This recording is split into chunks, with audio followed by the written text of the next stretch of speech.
গণেশবাবুর ভারী দয়ার শরীর। তিনি ভিখিরিকে ভিক্ষে দেন, অভাবী মানুষকে সাহায্য করেন, কন্যাদায়গ্রস্তকে উদ্ধার করেন। গরিব ছাত্রের স্কুলের বেতন বা পরীক্ষার ফি দিতে কাতর হন না। পাড়ার ক্লাবে পুজোর চাঁদা দেন মুক্ত হস্তে।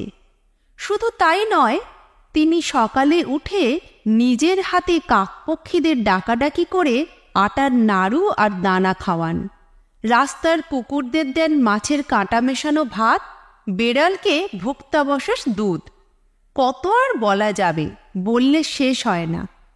সারাদিন গণেশবাবুর নানা কাজ থাকে।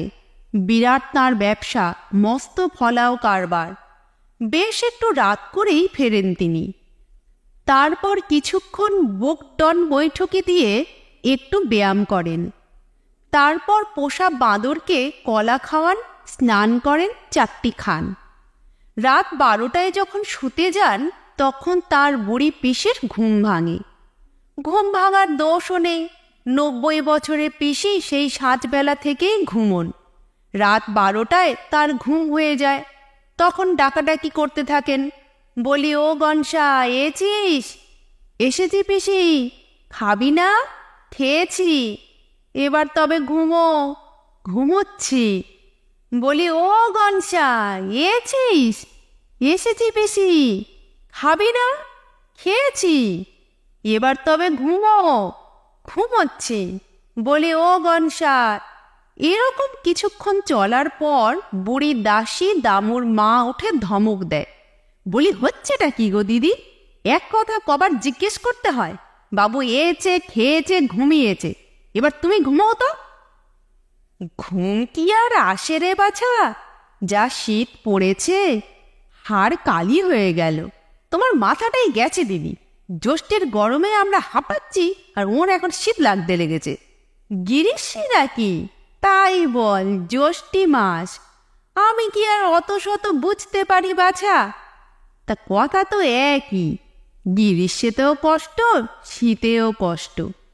তা যা হোক একটা দে, হয় লেপ না হয় হাত পাকা। কিসের যে কষ্ট বুঝতেও পারি না।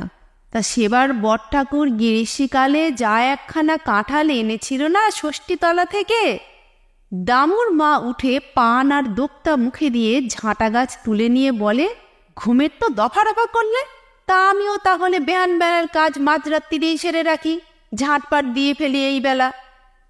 গণেশবাবুর ছেলে গোবিন্দ এমনিতে শান্তশিষ্ট, তবে তার মাথাটা বড্ড গবেট। ক্লাস 9 থেকে 10-এ উঠতে তার বছর 5 লেগেছিল। তবে সে বড় ধৈর্যশীল ছেলে, দিন রাত পড়ে। সেই পড়ায় পাড়া মাত। দুঃখের বিষয়, পড়াটা তার মাথায় ঢুকতে চায় না, ঢুকলেও থাকতে চায় না। রাতের পড়া শেষ করে গোবিন্দ ঘুমোচ্ছে, দামুর মার ঝাঁটার শব্দে সে তড়াক করে উঠে পড়ল। ঝাঁটার শব্দ মানেই ভোর, আর ভোর মানেই পড়া। গোবিন্দ গ্রামার খুলে তারস্বরে চেঁচাতে লাগলো। ইকরামালের মুরগিরা নিশ্চিন্তে ঘুমোচ্ছিল। ঝাঁটার শব্দে তারা সচকিত হয়েছিল। গোবিন্দর পড়ার শব্দে তারা ভোর হয়েছে ভেবে কোঁকড় কোঁ বলে সমস্বরে ডেকে উঠল। ইকরামালের বাড়ির উল্টো দিকে থাকেন ভদ্রেশ্বরবাবু। মুরগির শব্দে ঘুম ভাঙতেই ভদ্রেশ্বরবাবু তাড়াতাড়ি ধুতি আর পাঞ্জাবি পরে ছড়ি গাছ হাতে নিয়ে বেরিয়ে পড়েন প্রাতঃভ্রমণে। কানাইবাবুকেও সঙ্গে ডেকে নেন। তা প্রায় রোজই এরকম হয়। গণেশবাবু ফেরেন, বুড়ি পিসির ঘুম ভাঙে, দামুর মা ঝাটপাট শুরু করে, গোবিন্দ পড়তে লাগে, ইকরামালির মুরগি ডাকে, ভদ্রেশ্বরবাবু আর কানাইবাবু প্রাতঃভ্রমণে বেরিয়ে পড়েন। আর এসব কাণ্ড যখন ঘটতে থাকে, তখন চুপি চুপি একটা দীর্ঘশ্বাস ফেলে একটা লোক রোজই গণেশবাবুর বাড়ির পাঁচু দুয়ার থেকে গুটি গুটি ফিরে যায়। লোকটা আর কেউ নয়, চারু চোর। লোকে বলে চোরে চোরে মাস্তুতো ভাই। মদন আর চারু হলো তাই, দুজনেই দুজনের মাস্তুতো ভাই। দুজনেই চোর, দুজনের ভাবও খুব। চারুর বিরস মুখ দেখে মদন রোজই জিজ্ঞেস করে, আজও পারলি না? চারু মলিন মুখে মাথা নেড়ে বলে, না। মদন চিন্তিত মুখে বলে, তবে তো ভারী মুশকিল হলো। মুশকিলই বটে, আসলে দুজনেই ছিঁচকে চোর। চোরের মহলে তাদের কেউ বিশেষ পাত্তা দেয় না। তবে তল্লাটে কালু দাসের একটা চোর তৈরির স্কুল আছে। চোরের স্কুল বলতে ব্যাপারটা ফেলনা নয়। কালুর সেই স্কুল থেকে যারা পাস মার্ক পেয়ে যায় তারা হিল্লি দিল্লি গিয়ে নাম করে ফেলে। সেই স্কুলে ভর্তি হওয়া ভারী শক্ত। বহু হবু চোর প্রতিবার অ্যাডমিশন টেস্ট দিয়ে হতাশ হয়ে ফিরে আসে।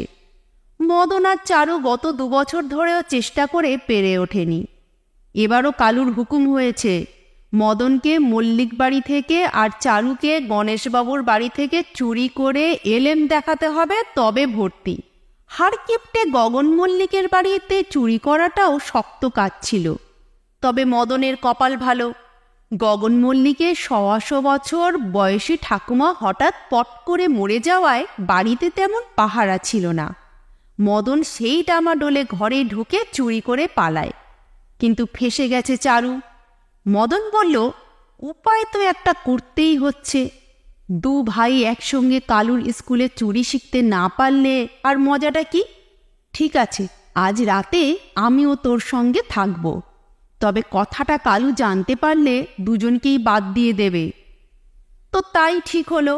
গণেশবাবু বাড়ি ফিরেছেন, ব্যায়াম করেছেন, বাঁদরকে কলা খাইয়েছেন, স্নান করেছেন, 4টি খেয়েছেন, পান মুখে দিয়ে হাই তুলেছেন।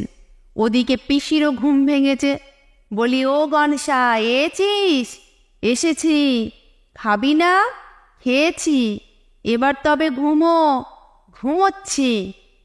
বলি, ও গণেশা, এসেছিস? এসেছি পিসি। খাবি না? খেয়েছি, এবার তবে ঘুমো। ঘুমোচ্ছি। বলি, ও গণেশা। এরকম চলতে চলতে দামুর মা উঠে পড়ল।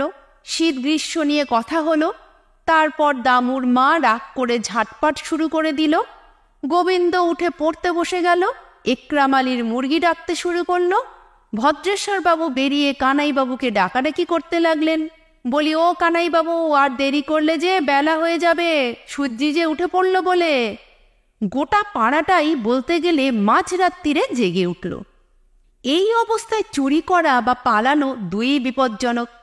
মদন এবং চারু শুনতে পেল এ বাড়ির লোক ও বাড়ির লোকের সঙ্গে কথা কইতে শুরু করেছে। গণেশবাবুর পিসির যে আক্কেল নেই, দামুর মা যে একটি উজবুক, গোবিন্দ যে একখানা পাঁঠা, একরামের মুরগিগুলো যে মানুষ নয়, ভদ্রেশ্বর আর কানাইয়ের যে কোনো কালে বুঝতে হবে না, এসব আলোচনার পর তারা নিজেদের সুখ দুঃখের নানা কথা বলা বলি করতে লাগল। মদন আর চারু দুজনেই জোড়া দীর্ঘশ্বাস ফেলে পরস্পরের দিকে তাকালো। চারু মাথা নেড়ে বলল, উপায় নেই মদনদা, এবছর তুমিই ভর্তি হও কালুর স্কুলে। মদন চাপা গলায় ধমক দিয়ে বলল, চুপ করতো। ওদিকে গণেশবাবু পান চিবিয়ে পাশবালিশ আঁকড়ে সদ্য ঘুমের আবেশে চোখ বুজেছেন। এমন সময় জানলার বাইরে থেকে কে যেন মোলায়েম গলায় বলল, গণেশবাবু ঘুমোলেন নাকি? গণেশবাবু ভারী অমায়িক মানুষ, তাড়াতাড়ি উঠে বসে বললেন, আজ্ঞে না, একটু ঘুমোবো ভাবছিলাম আর কি। কিন্তু আপনার কি ঘুমোনোটা উচিত হবে গণেশবাবু? সারা পাড়া জাগিয়ে রেখে আপনার ঘুমিয়ে পড়াটা কি ভালো কাজ? গণেশবাবু ব্যাপারটা বোঝেন। মাথা চুলকে লাজুক গলায় বললেন, আজ্ঞে তা অবশ্য ঠিক। আমার পিসি, আমাদের দাসী, আমার ছেলে, একরামের মুরগি, ভদ্রেশ্বর আর কানাই মিলে রোজ রাতে একটা ভজঘট পাকায় বটে। কিন্তু তার জন্য আমি কি করতে পারি বলুন? আপনার কোথা থেকে আসা হচ্ছে? এদিকে তো কখনো দেখিনি মশাইকে। মদন একটু কেঠো গলা সাপ করে নিয়ে বলল, যদি অভয় দেন তো বলি, আমরা দুজনেই চোর। বটে বটে, গত 7 দিন ধরে আমার ভাই এই চারু এসে ঘুরে যাচ্ছে, একদিনও চুরি করতে পারেনি। না পারলে কালুর স্কুলে এবারেও ওকে নেবে না। ব্যাপারটা ভেবে দেখেছেন? আপনার দয়ার শরীর, কাক কুকুর ভিখিরি কাউকে ফেরান না, আমার এই ভাইটিকে কি ফেরাবেন? গণেশবাবু একটু হাঁ হয়ে গিয়েছিলেন ঠিকই, কিন্তু একটু ভাবতেই তার মাথা পরিষ্কার হয়ে গেল। তিনি হেঁকে উঠলেন, বটেই তো, আমার বাড়িতে একটু চুরি করবেন, সে তো আমার সৌভাগ্য। দাঁড়ান, এখনই ব্যবস্থা করে দিচ্ছি। বলে গণেশবাবু গর্জন করতে করতে গিয়ে গোবিন্দকে বিছানায় পাঠালেন, দামুর মাকে ধমকে গোয়ালে গিয়ে শোয়ার ব্যবস্থা করে দিলেন, পিসির ঘরে শিকল তুলে দিলেন। তারপরে সদর খুলে একগাল হেসে বললেন, আসুন আসুন। এরপর আর চুরির কোনো বাধা রইল না। তবে আমরা খবর পেয়েছি চারু এবারেও কালোর স্কুলে ভর্তি হয়নি, সে চুরি ছেড়ে পানের দোকান দিয়েছে। লেসন চ্যানেলে আজকে যে গল্পটা শুনলেন শীর্ষেন্দু মুখোপাধ্যায়ের লেখা রাত যখন 12টা।